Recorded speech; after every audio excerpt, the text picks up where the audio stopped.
So here we are, day 3 of restoration of the old Kingswood, the HT. As you can see, the front end's been removed from the car.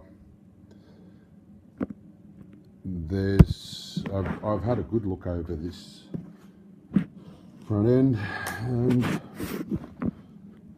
there's really no rust. I mean, that's the paint coming off the surface. There's a bit of dirt, but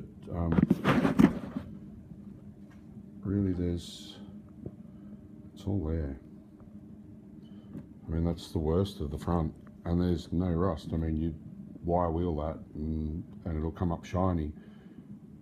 So there's no repair needed there. It's I might sandblast it. I do have a sandblaster over there, and I'll get to doing some sandblasting.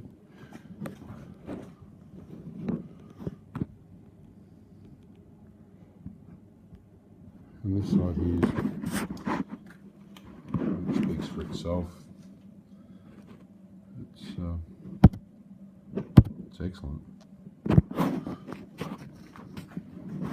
Makes a very easy restoration. Very, very easy. All right. More info on it tomorrow or the next day.